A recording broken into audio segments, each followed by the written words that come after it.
Hello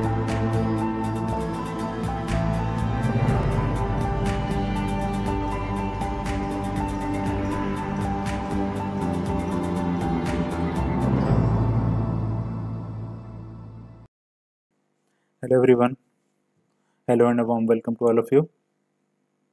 आई hope आप लोग अच्छे से रह रहे हैं, अपनी सेहत का ध्यान रख रहे हैं, अच्छे से खा पी रहे हैं, अपनी इम्यूनिटी को स्ट्रॉन्ग कर रहे हैं।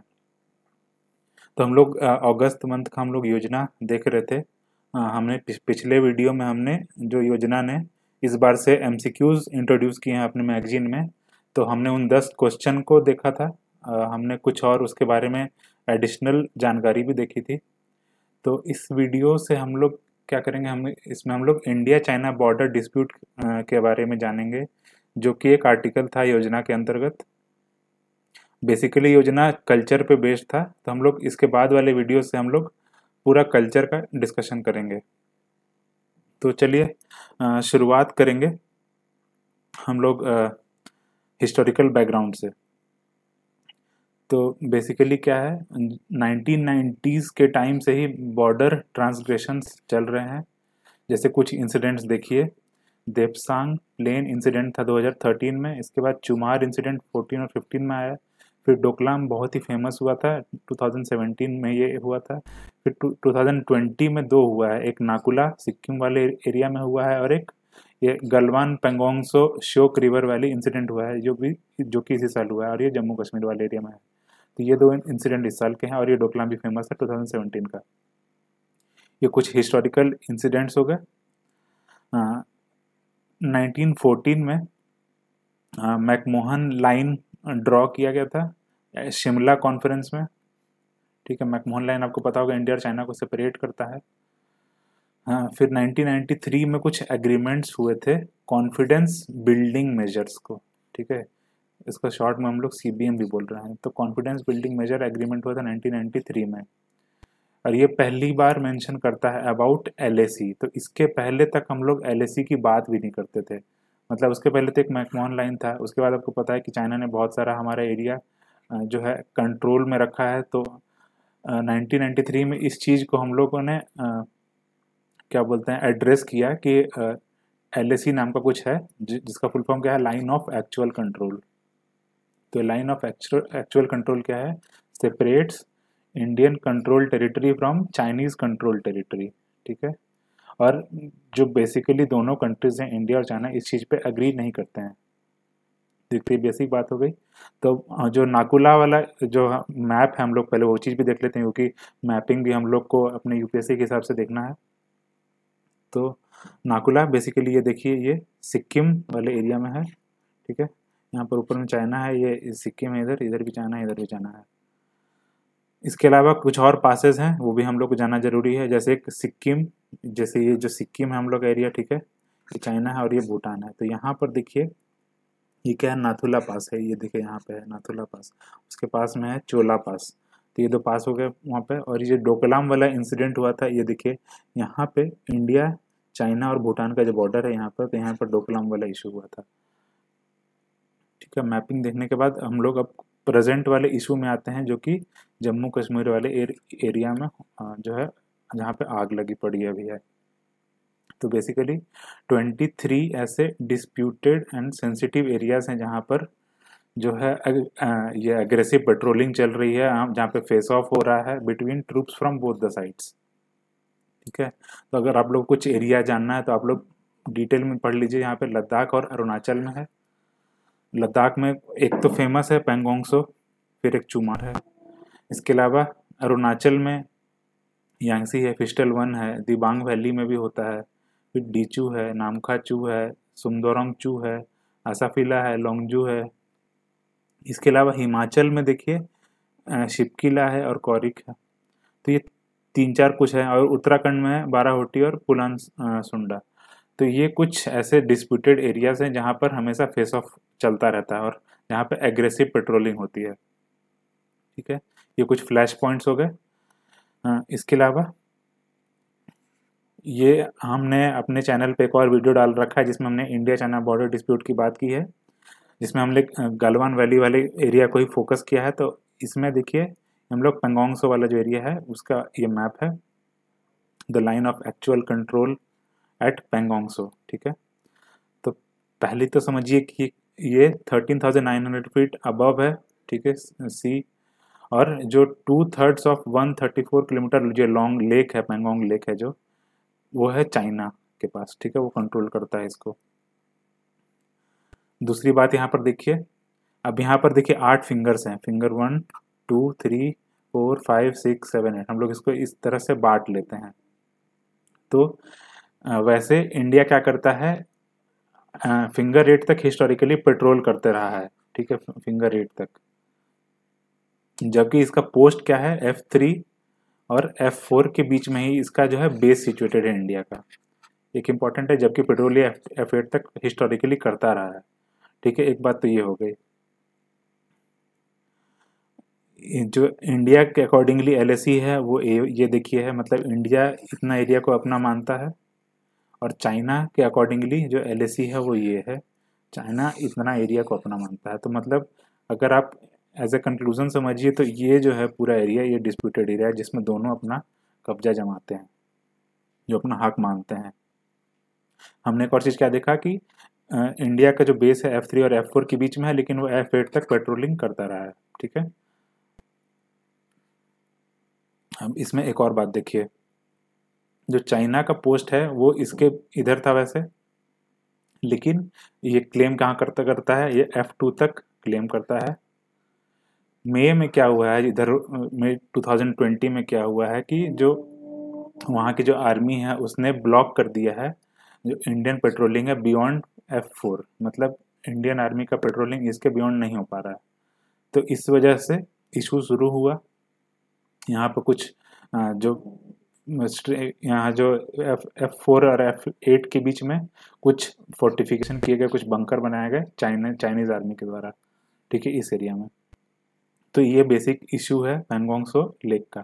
अगर आप मैप में देखिए तो ये लद्दाख वाला है रीजन, ये अक्साई चीन है, यहीं यहाँ पर देखिए छोटा सा है पैंगोंग त्सो। ठीक है, अब ये मैप के अकॉर्डिंगली भी आपने देख लिया। अब हमने कुछ बॉर्डर स्टेबिलिटी के लिए एग्रीमेंट्स भी किए हैं, तो उसके बारे में जानना जरूरी है। तो 1993 में पीस एंड ट्रैंक्विलिटी एग्रीमेंट आया था। फिर 1996 में कॉन्फिडेंस बिल्डिंग मेजर्स आए मिलिट्री फील्ड में। 2005 में प्रोटोकॉल आया फॉर नॉट कैरिंग आर्म्स। 2013 में आया border defence cooperation agreement on not telling patrols on borders. और फिर 2018 में और 2019 में वुहान और महाबलीपुरम में समिट हुआ। इसमें हमने पीस और ट्रैंक्विलिटी मेंटेन करने की बात की बॉर्डर्स पे। अब हिस्टोरिकली देखिए तो हम लोग 1993 से ही हम लोग करते आ रहे हैं एग्रीमेंट्स। 1996 में कॉन्फिडेंस बिल्डिंग मेजर आया, फिर 2004 में कुछ प्रोटोकॉल आया, 2013 में कुछ एग्रीमेंट हुआ, फिर वुहान और महाबलीपुरम में समिट हुआ, वहाँ पर हमने पीस और ट्रैंक्विलिटी की बात की। तो इस तरह से हम लोग हिस्टोरिकली भी हम लोग स्टेबिलिटी की बात करते आए हैं। इसके बाद हम लोग अगला चाइना का जो बाकी कंट्रीज़ के साथ बॉर्डर इशू है हम लोग वो देखते हैं। इसका बस चाइना का बस इंडिया से ही टक्कर नहीं होता, ये बाकी कंट्रीज़ पे भी ये हक जमाता रहता है। जैसे रशिया का जो सिटी ऑफ व्लादिवोस्टोक है, चाइना ने उसको क्या नाम दे रखा है, हाइशेन वेई। ठीक है, बोलता है कि ये व्लादिवोस्टोक भी हमारा है। फिर जो चाइना है वो किर्गिस्तान और कजाकिस्तान को भी अपना पार्ट मानता है, और भूटान को भी वो अपना पे भी वो अपना हक जमाता है। तो चाइना के ये कुछ बॉर्डर इश्यूज हैं जो बाकी कंट्रीज के साथ हैं। अब जो इंडिया के साथ जो डिस्प्यूट है बेसिकली वो किन कारणों की वजह से है, तो एक तो इंडिया का यूएस टिल्ट हो गया है रिसेंटली, यूएस की तरफ फेवर्ड है, और चाइना को यूएस से थोड़ा सा खतरा महसूस होता है एशियन रीजन में। तो इस वजह से चाइना थोड़ा सा भड़कता है इस वजह से। फिर एक जो चाइना पाकिस्तान इकोनॉमिक कॉरिडोर है, जो कि आपको पता होगा कि ये जम्मू कश्मीर में यहाँ से गुजरता है। ये इधर पाकिस्तानों को ऑक्युपाइड कश्मीर है, यहाँ पर से जो CPEC गुजरता है। इसके अलावा जो इधर जो गिलगिस्तान बल्तिस्तान वाला जो रीजन है पाकिस्तान में, उधर भी इंडिया असर्ट करता है उनके राइट्स के लिए। तो इस वजह से भी चाइना थोड़ा भड़कता है। ठीक है, इसके अलावा इंडिया रिसेंटली क्या कर रहा है, जो अपना बॉर्डर इंफ्रास्ट्रक्चर है, जो अपना बॉर्डर है, इसका इंफ्रास्ट्रक्चर को स्ट्रेंथन कर रहा है, इंफ्रास्ट्रक्चर को बिल्ड कर रहा है। जैसे कि जो अभी श्योक वैली वाला जो था, जहाँ पर दरबुक श्योक दौलत बेग ओल्डी रोड बनाया गया इंडिया के द्वारा, तो उस वजह से चाइना थोड़ा सा डर सा गया था, इस वजह से भी रिसेंटली फेस ऑफ हुआ। तो अब हम लोग कुछ डिस्प्यूट रिजोल्यूशन पे स्टैंड देखेंगे दोनों कंट्रीज के। तो इंडिया क्या कहता है कि फेयर, रीजनेबल और म्यूचुअली एक्सेप्टेबल सॉल्यूशन होना चाहिए, और यहाँ पर any demobilisation of force has to consider the terrain, मतलब हम लोग जो है टेरेन की कंसिडरेशन की बात करते हैं, हम लोग जो फिजिकल ज्योग्राफी है उसके कंसिडरेशन की बात करते हैं। जबकि चाइना क्या कहता है, म्यूचुअल अंडरस्टैंडिंग और म्यूचुअल एकोमोडेशन होना चाहिए, ठीक है, और it could affect independent foreign policies in India. तो इस वजह से इंडिया जो है एग्री नहीं करता है, क्योंकि चाइना हो सकता है इंडिया के फॉरेन पॉलिसी में इंटरफेयर करने लगे, तो इस वजह से वो इंडिया जो है चाइना के टर्म्स एंड कंडीशन को एक्सेप्ट नहीं करता। तो इस वजह से हमारा जो डिस्प्यूट है वो रिजॉल्व नहीं हो पा रहा है। इसके अलावा कुछ और इश्यूज हैं, हम लोग उस चीज़ को भी देखना है। तो जैसे इंडिया का बहुत ज़्यादा चाइना पे इकोनॉमिक डिपेंडेंस हो गया है, जैसे कि जो भी सेमीकंडक्टर्स है और जो एक्टिव फार्मास्यूटिकल इंग्रेडिएंट्स है, इसको हम लोग शॉर्ट में एपीआई भी बोलते हैं, तो ये बहुत ज़्यादा इंपोर्ट होता है चाइना से इंडिया में, ठीक है। तो इस वजह से हमारा डिपेंडेंस बहुत ज़्यादा है चाइना पे, और क्योंकि हमें फार्मेसी ऑफ द वर्ल्ड बोला जाता है, और हम लोग एपीआई हम लोग जो इंपोर्ट कर रहे हैं चाइना से, तो ये बहुत ही क्रिटिकल जो है डिपेंडेंस है हमारा चाइना के ऊपर। इनफैक्ट अराउंड 80% ऑफ जो है एपीआईज वो हम लोग चाइना से इंडिया में इंपोर्ट करते हैं। तो इतना जो है सीवियर डिपेंडेंस है हमारा चाइना के ऊपर।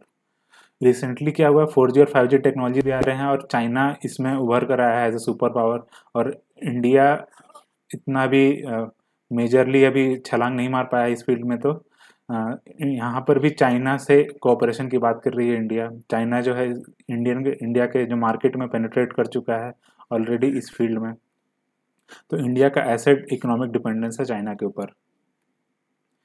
फिर क्या हुआ है कि एफडीआई जो एक ऐसा इशू ये भी है कि जो चाइना से इंडिया में एफडीआई आता है वो डिप कर गया है, वो कम हो गया है।